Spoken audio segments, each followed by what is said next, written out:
Hello बच्चों, आज हम लोग करने वाले हैं solutions NCERT back exercise question answer. ठीक है बच्चों, तो ध्यान से देखना है, काफ़ी इंपॉर्टेंट टॉपिक है ये और इजी भी है। जी हाँ, ये बच्चों को इजी लगता है क्योंकि ये रियली में इजी है।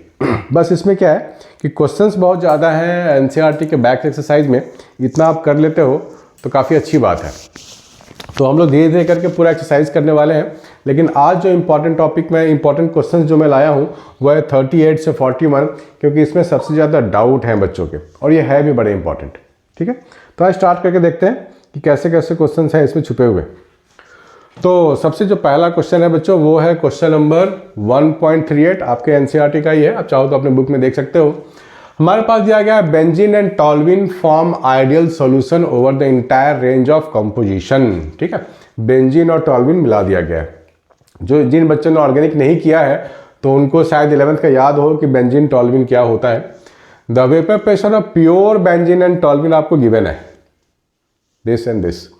Calculate the mole fraction of benzene in vapour phase if 80 gram of benzene is mixed with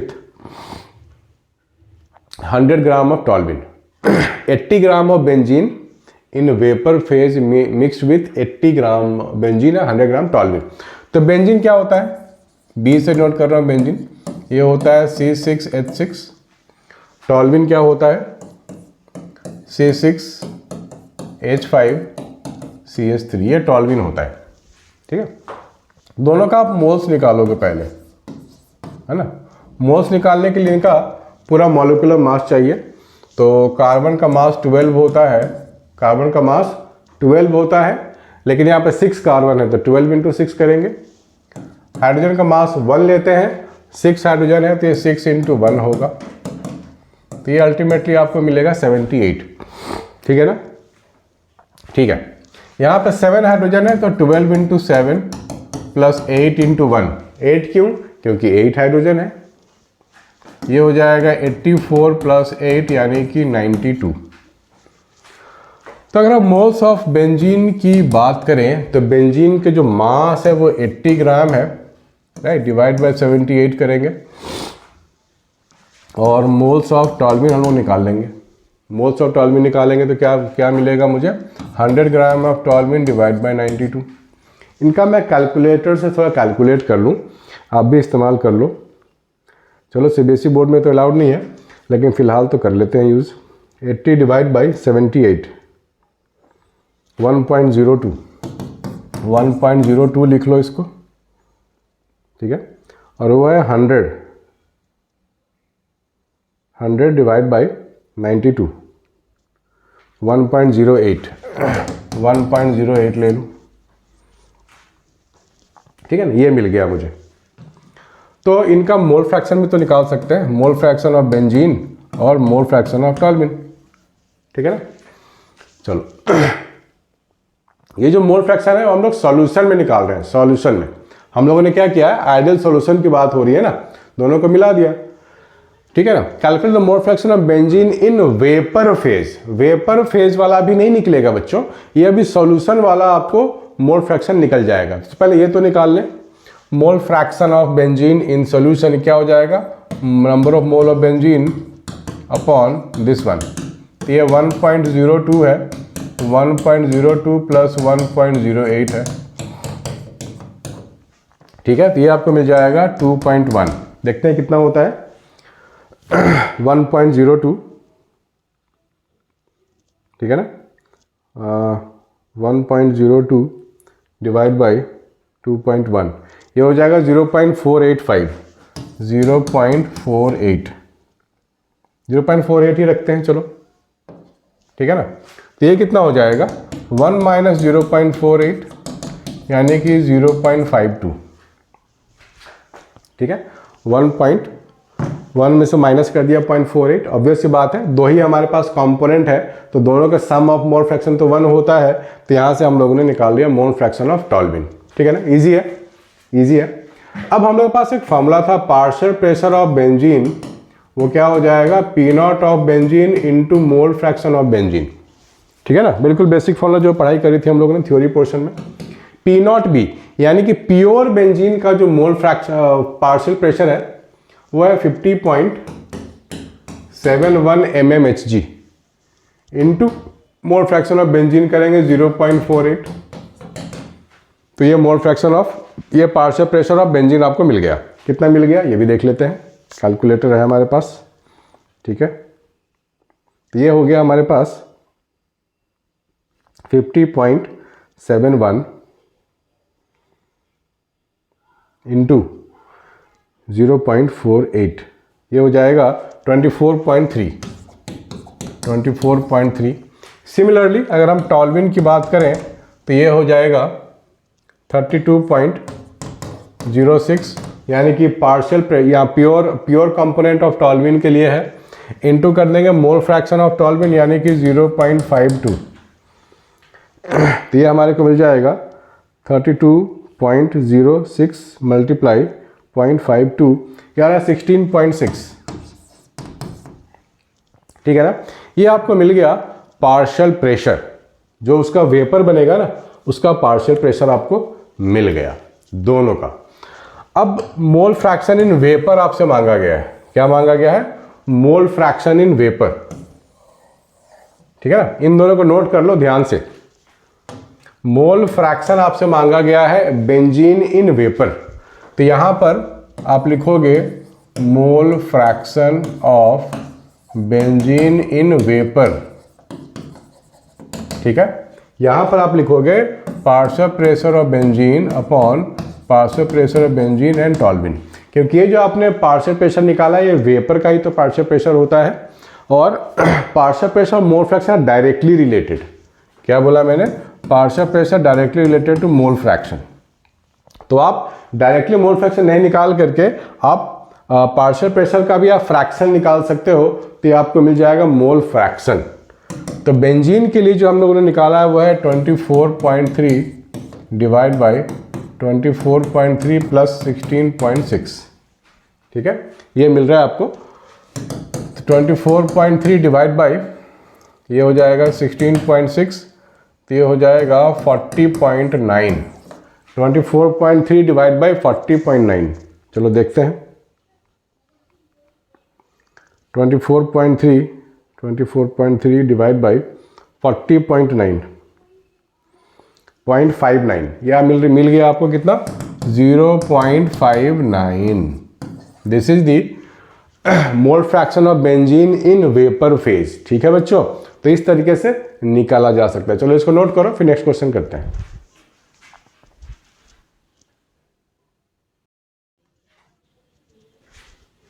ठीक है बच्चों, तो आगे बढ़ते हैं क्वेश्चन नंबर 39 की तरफ।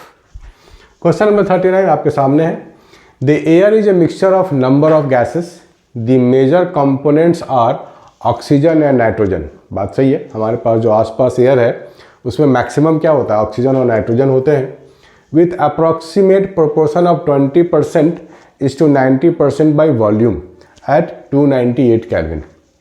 मतलब 20% ऑक्सीजन हो गया और 79% कौन? नाइट्रोजन हो गया बाई वॉल्यूम, ठीक है। मान लो आपके पास 100 लीटर टोटल गैस है, इसमें 100 लीटर, उसमें 20 लीटर कौन होगा? ऑक्सीजन, 79 लीटर कौन होगा? नाइट्रोजन। चलो, the water is in equilibrium with air at A pressure of 10 atmospheric pressure. The water is in equilibrium with air, मतलब वाटर और एयर का इक्विलिब्रियम का क्या मतलब हुआ कि वाटर का जो वेपर बन रहा है राइट, वो वेपर वापस फिर वाटर भी बन रहा है। इक्विलिब्रियम का मतलब वाटर से वेपर और वेपर से वाटर। इवेपोरेशन एंड कंडेंसेशन दोनों हो रहे हैं एक साथ, वाटर ऊपर भी जा रहा है नीचे भी आ रहा है, और वहाँ पे प्रेशर है 10 atmospheric at 298 kelvin. If the Henry's law constant for oxygen, क्या क्या गिवन है? 298 kelvin if the Henry's law constant for oxygen and nitrogen, वो गिवन है। Calculate the composition of these gases in water. Water में भी तो gas मिलते हैं ना, क्योंकि नाइट्रोजन ऑक्सीजन तो एयर में है ये कह रहा है, और ये वाटर के साथ इक्विलिब्रियम में है। तो सबसे पहली बात, ये आपको गिवन है 10 एटमॉस्फेरिक प्रेशर, ठीक है ना, और हेनरीज लॉ कांस्टेंट है एमएम में गिवन है आपको, ठीक है ना। चलो, तो टोटल प्रेशर यहाँ पर सबसे पहले आप कन्वर्ट कर सकते हो, एमएम में कन्वर्ट कर सकते हो, क्योंकि केएच या एमएम में गिवन है। और ये एटमॉस्फेरिक में गिवन है, तो यूनिफॉर्म यूनिट होनी चाहिए। तो आप जब भी एटमॉस्फेरिक को 760 से मल्टीप्लाई करते हो, ध्यान से सुनना बच्चों, जब भी आप एटमॉस्फेरिक वाले प्रेशर को यानी कि एटीएम को 760 से मल्टीप्लाई करते हो तो ये बन जाता है 7600 mmHg। ये भी अब प्रेशर mm में आ गया। क्यों लाया mm में? क्योंकि KH की वैल्यू जो है वो mm में गिवन है। अगर यहाँ पे एटमॉस्फेरिक होता तो मैं इसको चेंज ही नहीं करता, सीधी सी बात है। चलो ठीक है। अब जो एटमॉस्फेयर है, जो यहाँ पर वॉल्यूम है, वो ऑक्सीजन के लिए कितना है? 20%। तो इसका जो 20% आप निकालोगे वो पार्शियल प्रेशर ऑफ ऑक्सीजन आपको मिल जाएगा। पार्शियल प्रेशर ऑफ ऑक्सीजन 20% यानी कि 20/100 ये मिल जाएगा ना आपको, 1520 mmHg। ठीक है, यही तो मिला। ठीक, सिमिलरली नाइट्रोजन का भी पार्शियल प्रेशर मिल जाएगा आपको 79/100 इंटू 7600। ठीक है, कर लें कैलकुलेट? चलो कर लेते हैं। तो यहाँ पर जो प्रेशर दिया गया है वो हम लोग कैलकुलेट करने वाले हैं 39 में। तो देखते हैं टोटल कितना आता है। 20% और 79%, 6004 mmHg। ठीक है ना, mmHg 6004 मुझे मिल गया। नाउ अब हेनरीज लॉ की बात करते हैं। हेनरीज लॉ क्या कहता है? Partial pressure of O2 KH of O2 into mole fraction of O2। ठीक है ना, यही तो है पार्शियल प्रेशर ऑफ O2। तो हम लोगों ने निकाल लिया वो तो 1520 ये हो गया 1520। KH फॉर ऑक्सीजन गिवन है 3.3 इंटू 10⁻7, 3.3 इंटू 10⁻7। तो यहाँ से मोल फ्रैक्शन ऑफ ऑक्सीजन मिल जाएगा। ठीक है ना, मोल फ्रैक्शन ऑफ ऑक्सीजन क्या मिल जाएगा? 1520 डिवाइड बाई 3.3 इंटू 10⁻7 ये मिल गया मुझे। ठीक है ना, बढ़िया हो गया। इसको भी कैलकुलेट कर लेते हैं। Similarly mole fraction of N2 भी तो मिल जाएगा ना। मोल फ्रैक्शन ऑफ N2 यही सेम फॉर्मूला लगाएंगे। तो 6004 डिवाइड बाई 6.51 इंटू 10⁻7। ठीक है, तो ये भी कैलकुलेट कर लेते हैं। तो यहाँ जो वैल्यूज आ रही है 4.6 इंटू 10⁻5 आ रही है। ठीक है, ये हो गया 4.6 इंटू 10⁻5। और नाइट्रोजन की जो वैल्यू आ रही है वो आ रही है, ये आ रही है 9.22 इंटू 10⁻5। ठीक है बच्चों, तो इस तरीके से किया जा सकता है, इजी क्वेश्चन है। ठीक है ना, तो लॉलीपॉप क्वेश्चन हो गया। तो इस तरह क्वेश्चन छोड़ने नहीं है, इसको नोट करो फिर आगे बढ़ते हैं।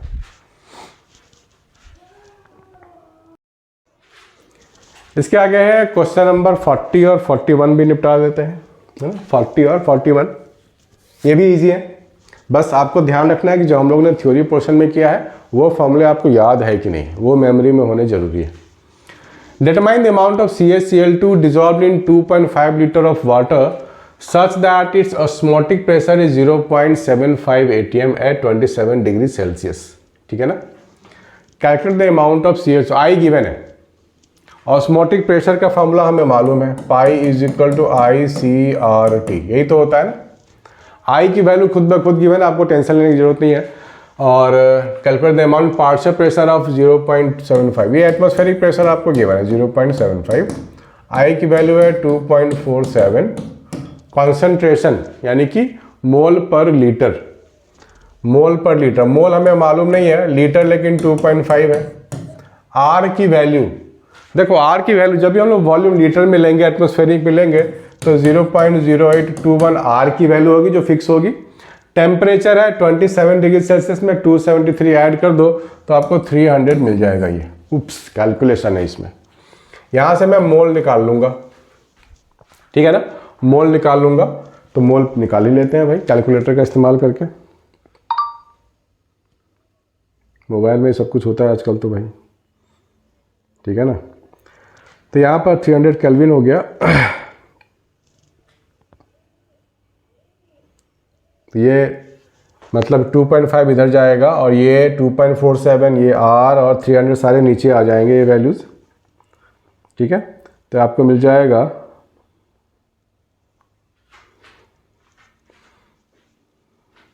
यहाँ से मोल मिलेगा बच्चों, आपको मोल क्या मिलेगा, x की वैल्यू मोल।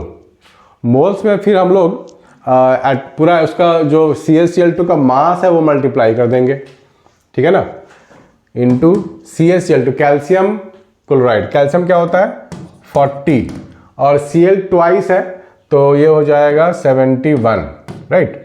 तो x की वैल्यू इंटू दिस, x की वैल्यू इंटू दिस कर देंगे, 71 ऐड कर देंगे तो ये 111, ठीक है। तो यहाँ से x की वैल्यू आएगी, फिर हम लोग इसे मल्टीप्लाई कर देंगे 111, तो ये मिल जाएगा 3.42 ग्राम। कितना मिल जाएगा टोटल 3.42 ग्राम। देखो इसमें कुछ भी नहीं करना था बच्चों, बस ये जो फार्मूला है यहाँ से मोल आ जाएगा, मोल में आप मल्टीप्लाई कर दोगे 111 जो इसका मॉलिक्यूलर मास है, तो पूरा आपको मिल गया। इसमें तो कुछ करना ही नहीं था, तो बड़ा इजी था। एक और करते हैं लास्ट वाला 41 वाला, 41, ठीक है ना। Determine the osmotic pressure of A solution prepared by dissolving 25 gram of K2SO4 in 2 liter of water assuming that is completely dissociated। इस लैंग्वेज को पढ़ना समझना जरूरी है। कंप्लीट डिसोसिएशन हो रहा है, तो यहाँ पर I की वैल्यू गिवन नहीं है बल्कि आपको खुद फाइंड करनी पड़ेगी। तो कर लेते हैं, K2 है तो यहाँ ट्वाइस ऑफ K प्लस बन जाएगा और ये SO4 2 माइनस बन जाएगा। कंप्लीट डिसोसिएशन का मतलब हो गया पूरा का पूरा डिसोसिएट हो गया और आपको 2 K प्लस मिल गया और 1 SO4 माइनस मिल रहा है, यानी कि आपको जो I की वैल्यू है वो 3 मिलेंगे, 3 आयंस आपको मिलेंगे। तो वापिस आप फॉर्मूला लिखोगे pi is equal to ICRT। यहाँ ऑस्मोटिक प्रेशर आपको फाइंड करनी है, I की वैल्यू 3 रखोगे, C है concentration, concentration means mole upon litre, litre कितनी है यहाँ पर 2 लीटर है, और R की वैल्यू क्या है 0.0821 है, और टेम्परेचर 25 डिग्री सेल्सियस है यानी कि 298 केल्विन हो गया, ठीक है ना। तो यहाँ पर मोल निकाल लोगे, 3/2 हो गया। मोल क्या होता है मास इन ग्राम, मास यहाँ मिलीग्राम है, यूनिट का भी ध्यान रखना पड़ेगा आपको, ये आपने ग्राम में चेंज कर दिया। और K2SO4 का मास निकालोगे, पूरा K2SO4, पोटासियम का मास होता है 39 लेकिन पोटासियम यहाँ 2 टाइम्स है तो ये हो जाएगा 78, सल्फर के लिए 32, ऑक्सीजन के लिए 16 × 4 64 हो गया 174 मास इन ग्राम पर मॉलिक्यूलर मास, ये कितना हो गया 174, ठीक है। चलो उसके बाद है मेरे पास, बस कुछ नहीं करना है, 0.28 सिर्फ कैलकुलेशन है। ये क्या है सिर्फ calculation.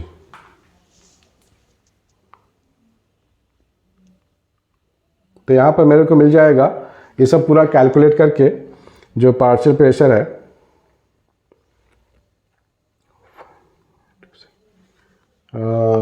This one 174, this one 298, 0.02, 5. ठीक है, ये मिल गया मुझे 5.27 इंटू 10⁻³ क्या मिल गया 5.27 इंटू 10⁻23 सॉरी -3। एक बार फिर से देख लूँ, हाँ यही है 5.27 10⁻³ एटमॉस्फेरिक प्रेशर, ये आपको मिल गया 41 का आंसर। तो बच्चों सबसे पहली बात इसमें यह है कि आपको फॉर्मूले याद होने चाहिए और आई कैसे कैलकुलेट करते हैं जो मैंने सिखाया था उसको फॉलो करेंगे, तो इस क्वेश्चन में कुछ भी नहीं है।